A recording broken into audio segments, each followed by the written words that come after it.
All Hi, right. Pete. Hi there. How's everybody going? So we're going to go out to my shop here, and I got to turn this around. Hopefully it's not going to work. Oh, hold on. We don't get to see you anymore. You're lucky enough not to be able to do that. So I'm going to try to make sure I'm doing it. So this is our shop. Everybody see that okay? Yes. Yeah. We've got about 3,100 square feet of space. And we'll start, let's see, we'll start here at the back. Ready to get started. If you lower it a little bit, we'll see less of the ceiling. Yeah, sorry. Okay, this is a learning curve for me too. Sure. So here, this is our installation area out here. One of the things we've done is put up some, during this slowdown, is we put up some wall graphics. So I'll show you one of the things we did. Let me see if I can get it on here. Oh my God, that looks like Catalina. That's actually Honey Beach Pier. That's the pier. The pier. Okay. Oh, that's very cool. Yeah. It makes it look like you punched a hole in the wall, and got a view of the pier. And then up here we got our logo. And then on the other side of the building, we did another one with just kind of a scenic kill of some California poppies and an oak tree. And I thought it was kind of a cool picture. Very. So this is kind of our install and some of our production area back here. We can actually fit a 40-foot bus in this space out here. So oh, don't tell Randy that. And also it's like our door is 14 feet high, so we can get any kind of vehicle in here. Wow. Giving us a lot of space, a lot of capacity to do stuff. It's very neat, Pete. Everything's so organized and neat and clean. Thank you. That's awesome. So these are our printers. We got our job coming up now. So let's see. Let me see if I can get them on the screen here.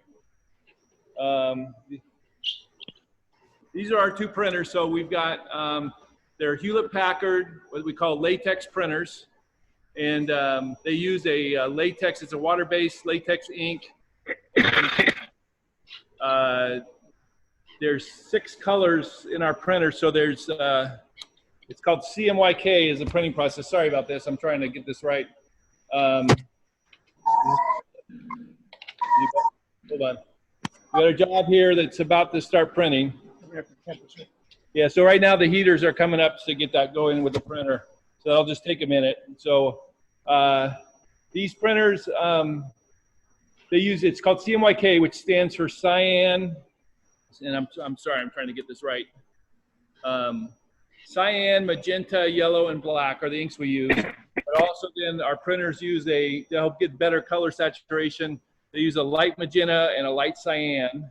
And then there's also another cartridge called an optimizer. That kind of lays it down. That helps with the ink to better adhere to the substrate and to get better ink saturation. So we actually have 7 ink cartridges on there. These printers are roll to roll. So if we go down here, let's see. I wish I could get how do I get my screen bigger? Pin yourself. Pin myself. Hold on, I got to do this.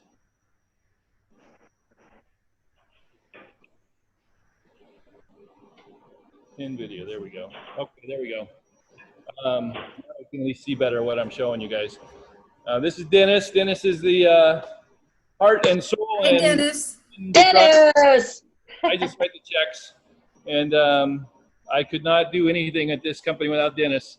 But roll printers, we print mostly on vinyl, but we can also print on canvas. We can print on paper. We can print on all different kinds of things. It's whatever we put in there, though, has to be able to take the heat of our printers, of our dryers, which probably get up to about 240 degrees or so.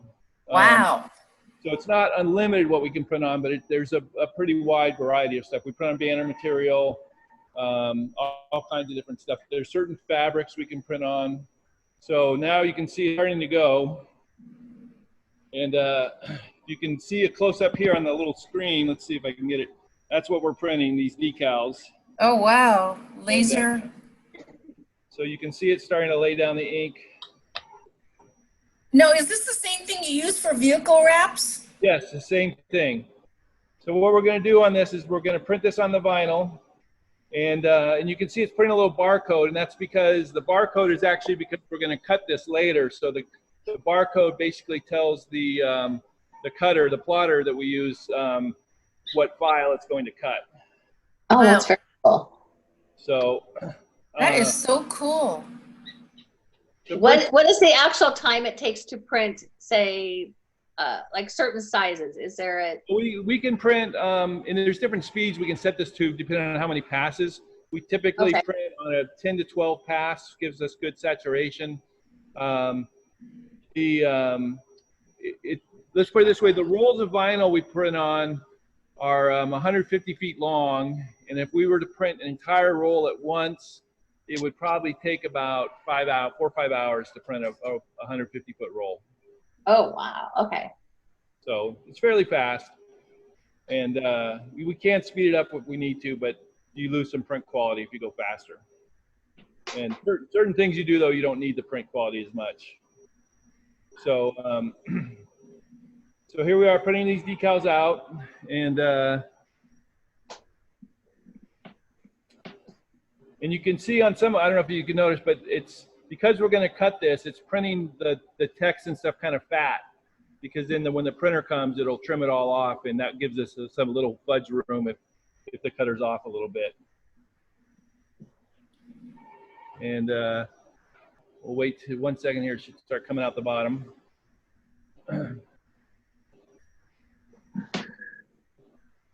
You guys see that okay? Yeah.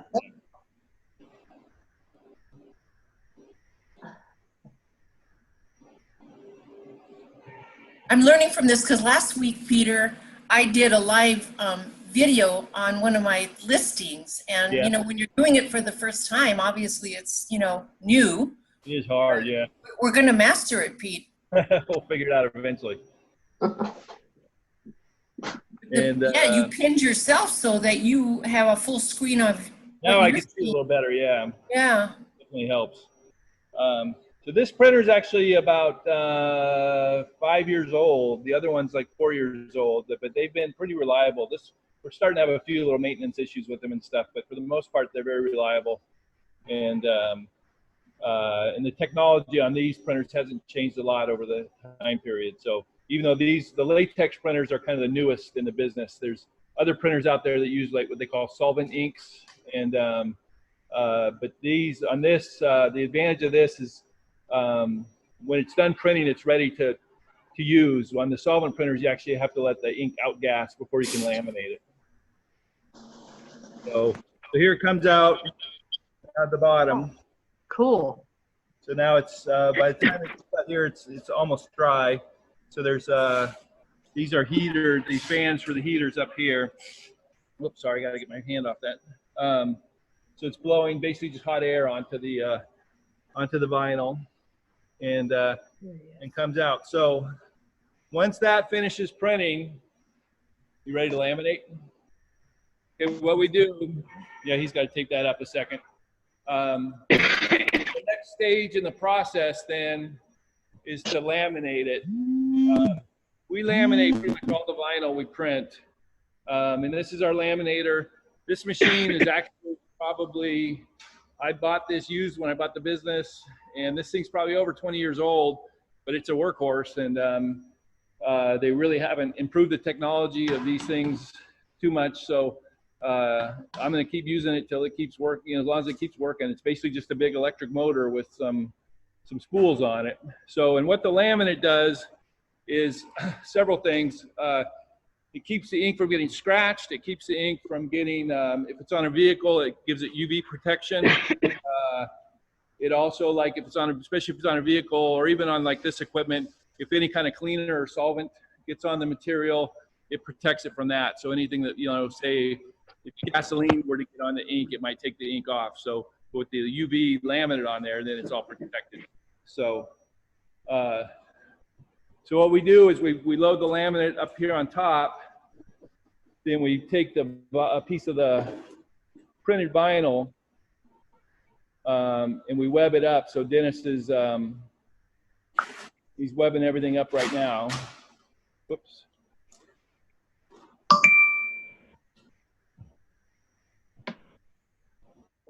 This will just take a second. That artwork on the wall is all vinyl. How did you make it look 3D? Well, it's just it's just the image, the digital image. So, the image basically does that, and the print quality is good enough to give that effect. That's so cool. It is.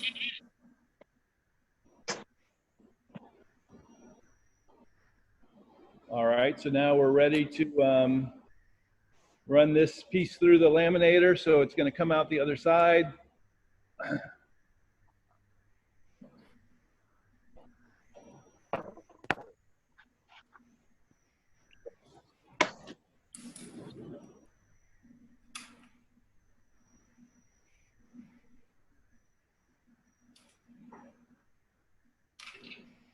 So is the laminate a separate film that goes on top? Yeah, the laminate goes on top of the on top of the vinyl, and covers the ink, so and it gives it that protection. But is it like a gloss? Can it be like a gloss laminate or a matte laminate? Yeah, we do have exactly. Good question. There's basically 3 different finishes. There's a gloss. This is a gloss laminate we're putting on. There's a you can do a satin or a luster laminate, and you can also do a matte laminate. So you can get a different kind of finish to it. And so now it's all protected, and then so what we do from there is when we'll take it over to our plotter. Give me a second here. This is this machine is a Graphtec plotter, and it's going to, as I showed you before, there's a barcode on here, and it's got a code number. Whoops, where are we? Here let me make sure I get that in there. You guys see that okay? Yeah, so it's got a barcode and a file number. So Dennis goes over to our computer, and he's got we've got a Mac computer that's for graphics files, and then we've got graphic design and stuff, and then we've got a PC which is what we call our RIP station. And that basically, the RIP station is what sends instructions to the printers and the plotters and stuff. So there's the file on the computer that he chose, and then now it goes over here to the cutter. Probably better to see it on this side. So what it goes read some registration marks. Can you guys see that okay? Uh-huh. Yeah, yeah.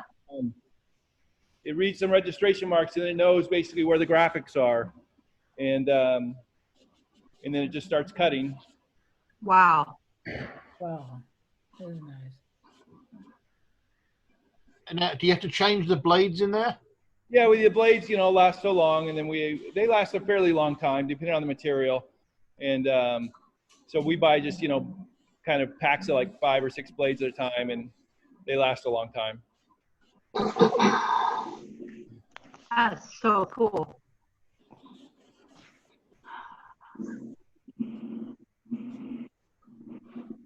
So we can print and cut on material up to 60 inches wide.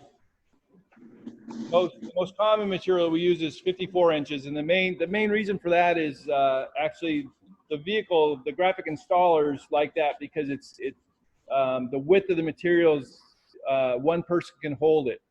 So if you get too wide a material, it's hard for the installers to hold it. If it's too thin, then you're using just too much material. So 54 inches seems to be kind of the sweet spot.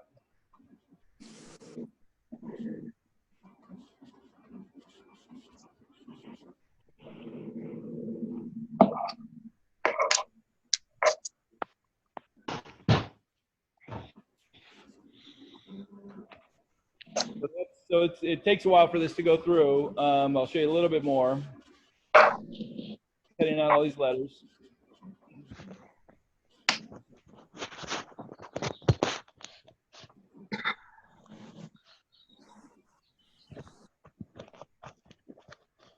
Isn't that amazing? Once this is all done, this is an acquisition I got last year. This this taping table or laminating table, and it's got a light box underneath it, and we use it to weed stuff. So weeding is basically, Dennis is going to do some weeding for us, and so now that we've cut the vinyl, we've got to take out all the vinyl we don't want and leave behind the vinyl we do want. So that process is called weeding, and so we cut the vinyl, and you can see he's pulling it off.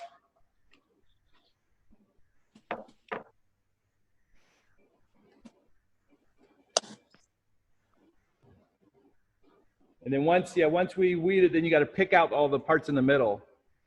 Boy, that takes a lot of patience to do, doesn't it? You can, you know, some of the stuff like this is fairly big. Some of the stuff on here gets kind of small, but when you have to do really small stuff, it gets very time consuming. It takes a lot of patience, a lot of, you got to really keep your eye on it, because you don't want to accidentally lift up a letter and then lose that letter, which happens all the time. But Then what do you do? well, hopefully you see it before you've thrown the vinyl away.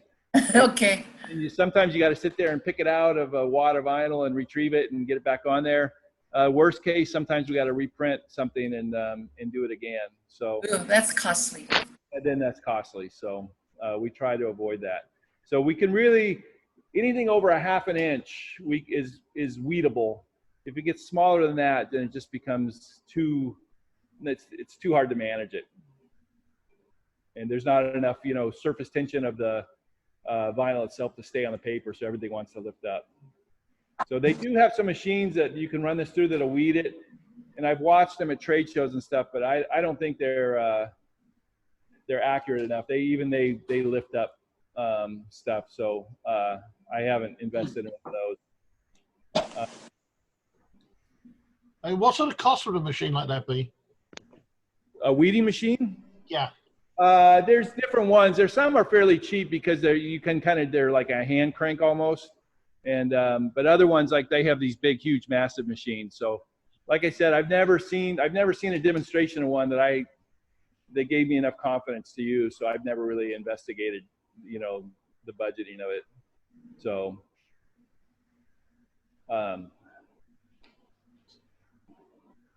so this is weeding, and then yeah, then over here, this is one that's already been weeded, and the next thing we're going to do is tape it. So because these are all individual letters, we can't stick it to anything, because all the letters, you know, you'd have to do one letter at a time. So if you want to hold all this stuff together, we put a transfer tape on it, and then the transfer tape is just a light adhesive on it. It'll stick to the top of the vinyl. So then it holds everything together in place, and then when we peel off the backer of the vinyl and then stick it to something, then remove the transfer tape. Wow. That's a lot of process. Yep. Sure keeps it interesting, Peter. Oh, that's cool. Yeah, this has got a air compressor on it, so we can raise and lower the rollers.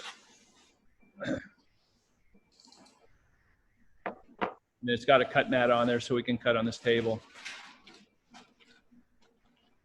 So this table has been one of the best investments we made, because we used to use our laminator to do the taping for us. So we had to web it up, and then we couldn't be laminating something else at the same time. So it was a big pinch point in our production. So being able to do our weeding and our taping here on this table has really freed up our production in other areas.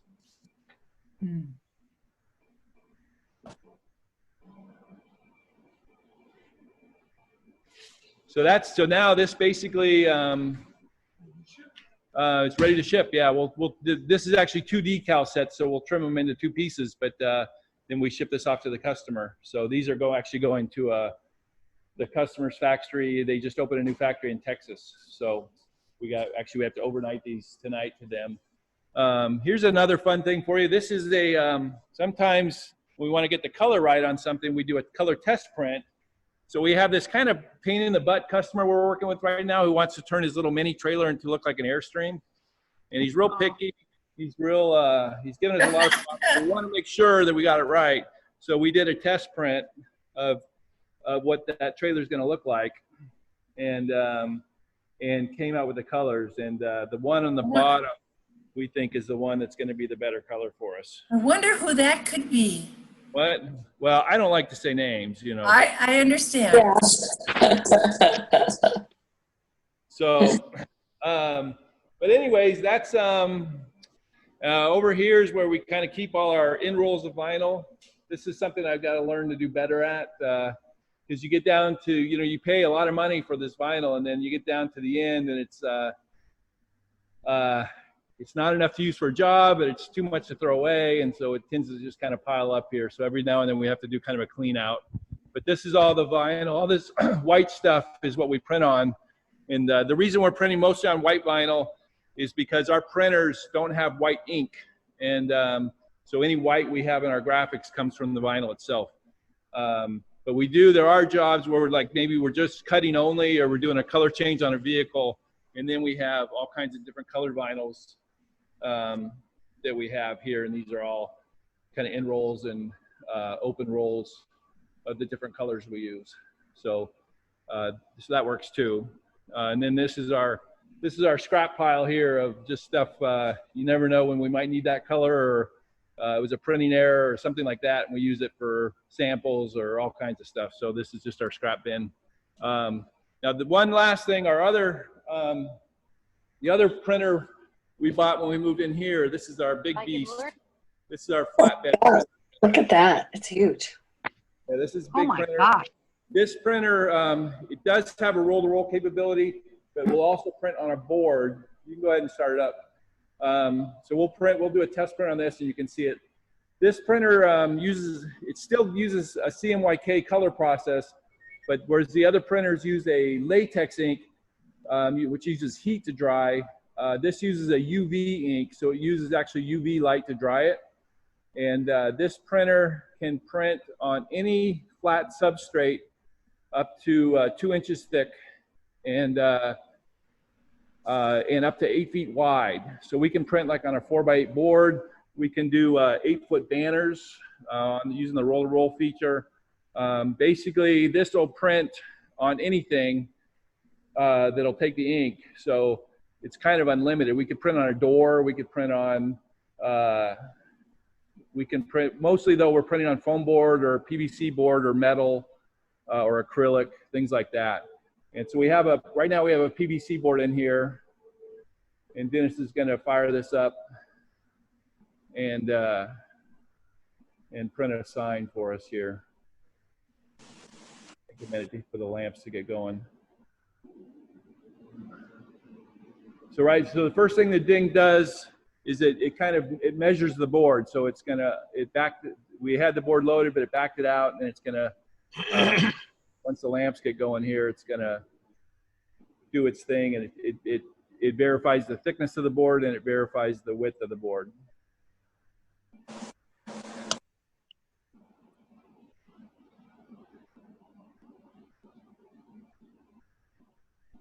Is all this equipment pretty heavy on your electric bill? Actually, the latex printers are, mainly because of the heat they use. Actually, this big flatbed printer is not that, because it uses UV light. It's actually not that big of an energy hog. And it uses the same ink cut type cartridges as the HP?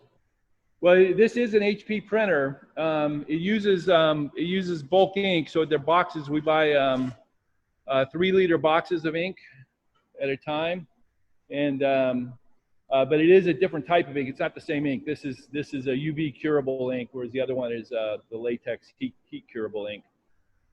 So they're not interchangeable. Now this printer does have white ink capability, but it's kind of it needs to be for a fairly big job, because we take out like the light cyan ink, and we have to flush it, and then you put in a white ink cartridge, and then you can print. So I could print on something black, and what it does then, if it uses white ink, if say you're printing on a black surface, it would first lay down like a white base and then print over the top of that with the color. So we don't do the white ink feature very often, unless it's a big enough job. It takes about 2 hours to switch out the ink. Ooh. So it's a little bit of a pain. So now it's gearing. It's starting to gear up here.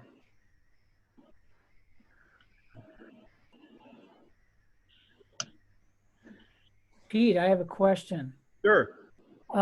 With all the vinyl and the wood and stuff you have, I imagine everything's got to be super clean when you print it. What kind of air filtration systems do you have in there for that? You know what? If you have a solvent ink printer, you need to have air filtration stuff. But with the UV and latex inks, the latex is water-based, and this is just UV, which is natural. So there's no kind of filtration needed. There's nothing toxic in our shop.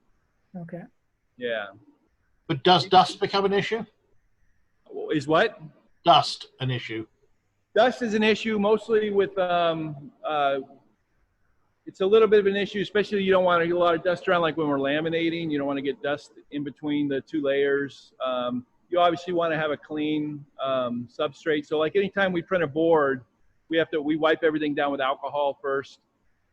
And if it's coming off a roll, then the roll itself keeps everything clean. But so now you can see over there, the UV lights are cranking up on the print heads.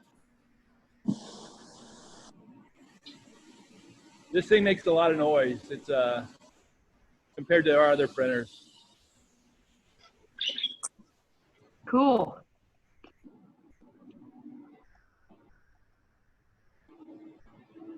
Should just take another minute here.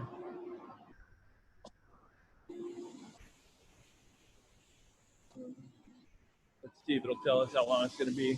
Anybody got any other questions? This is for cars only, or you can do other things like windows and such? Say that one more time. I said, is this just for cars only or decals, or can you put them like on windows? Like basically, we can like right now. This printer mostly does signs and banners. The other printers, the vinyl, yeah, anything it'll stick to. So we do windows. We've been doing a lot of floor graphics lately. We do signs, we do banners, we do vehicles, we do windows. So yeah, it's unlimited. We do a lot of wall, like I said, cool. we do the wall murals we did. We do a lot of those. You remember during the 70s, there used to be those wallpaper murals? Yep. We can actually, there are types of wallpaper we can print on, but the difference really between the wallpaper and what we do is, wallpaper, you have to apply paste to it, yourself. And if you're using the vinyl, you basically, it's a peel and stick adhesive. And there's actually different. Oh, cool, peel and stick. There's different laminates you can use now that'll give, like, you could actually give it a fabric texture or a metallic texture, or there's different kinds of laminates you can use that'll do different textures to different kinds of vinyl. So those are kind of cool, kind of specialty thing. But you can do sparkle laminate. You can do all, there's all kinds of things you can do. Cool. Now, my brother and my sister-in-law, they got this walk-in shower, and this house was built in the 60s. And they put this huge picture window in the shower. Really? And so. Do they have neighbors? Yeah. So they got a 6-foot block wall around it, but unfortunately, though, that's not enough coverage. And of course, the glass is clear. They have bought a decal, and it's like a walking scene, like a beach with the palm trees and the ocean. They just put that up, and that was like $600. Is that about right? For something like the size of a shower, yeah, that's probably about right. Yeah, it's a 5-foot by 6-foot window. I go, it's beautiful. I go, and then she told me the price. You go, how much? Anyway, but so that's about correct. That's maybe a little bit on the high side for something that's small, but it depends on where they live and how easy it was to access that and stuff like that. So. Okay. Well, actually, that and a little tiny door in another bathroom. Again, clear glass. Yeah. I don't know what the builders were thinking back in the 60s, but. It's kind of funky. So this is we're printing. We're just doing a reprint of a sign that we did for another customer, and you can see it coming out now. And also this stuff, as soon as it comes off the printer, the ink is dry and ready to use. This one has a lot of different print settings. You know, like if it's going to be outdoor signage seen from far away, you don't have to have as good a print quality as say it's indoor and photographic or something like that. So we tend to probably print a little too good quality, just because it keeps customers happy, even though it does cost more in terms of ink. This ink's a little more expensive than the other kind of ink. But what this, oh, sorry. what this printer saves us, so is if we had done this sign before, we would have had to print it on the vinyl, then laminate it, and then mount it on this board. So here now we can print directly to the board. And so that saves us a lot of, it saves us material, it saves us time, it saves us all kinds of stuff. So allows us to be more competitive and quicker with doing signage. Are these machines generally maintenance free, Pete? No, you have to do some maintenance. You know, you have to keep everything lubricated. There's certain things that'll give you messages saying it's time to change out, you know, these parts. They call them maintenance kits and stuff like that. So you have to do some regular maintenance on it. And also, this printer has its own thing where it'll flush out the print heads every so often and stuff. So. Oh wow. Pretty so sophisticated. there's a fair amount of maintenance, but it's not bad. It's not a difficult thing. This isn't a good question, but I'll ask it anyway. Do they break down often? This printer, when we bought this printer used, and when we first got it, fortunately I bought the warranty with it, and there was a lot of things the very first year. There was a lot of things went wrong, but the good part about that is I had that warranty, so I was basically, you know, getting all new parts on the printer.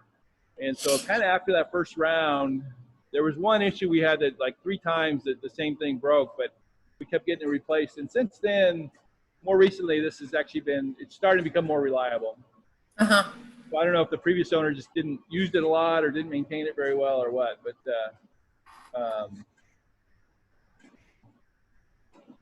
I imagine these machines are quite expensive. yeah, and then so on this one, the print heads last a long, long time, but each print head costs like $1,500. And wow. whereas on my other printer, they don't last quite as long, but the print heads on the other printer are about 150 each. 150. So we have to keep an eye on the life of the print heads to make sure we change them out before they go bad. Right, because you want to, you know, because Murphy's Law says they're going to go bad in the middle of a big job. Yeah, so yeah, if the print head starts going bad, especially on the other printer, that happens from time to time. Sometimes you'll get a bad print head, or sometimes we didn't pay enough attention to the life of it, and it starts doing what we call banding. So it starts leaving little kind of little lines across the print and stuff, and or sometimes it'll the ink saturation's not as good and stuff, and yeah, you have to throw out if you were to run a whole, say, roll of print overnight, you know, 150 feet, and the print head was bad, you know, early on, that's a lot of vinyl to have to throw away. So we've kind of figured out what the life of the print heads are, and we change it just ahead of that. So, because HP will tell you that the life is very short, you should change them a lot more often. The reality is you get about twice what they say you should. Like that on the smaller printers when they tell you, you know, you need to replace your ink cartridge. Yeah. Use it. So you can see this gives us a nice rich like black print, and you can always tell good saturation if you can see a good, you know, black on the print. So print's fairly fast. We can, you know, gang jobs up onto one board too, and, you know, print at the same time. Or we can run 2 boards. You know, if we turn them the other way, we can run 2 boards side by side. So the other nice thing about this is we can now print 8-foot wide banners. So if somebody needs a really big banner, you know, like an 8x8 or even bigger than that, it gives us that capability without having to seam them together. So Cool. anyways, this will take a little while, but so that's Full Sail Graphics and Marketing.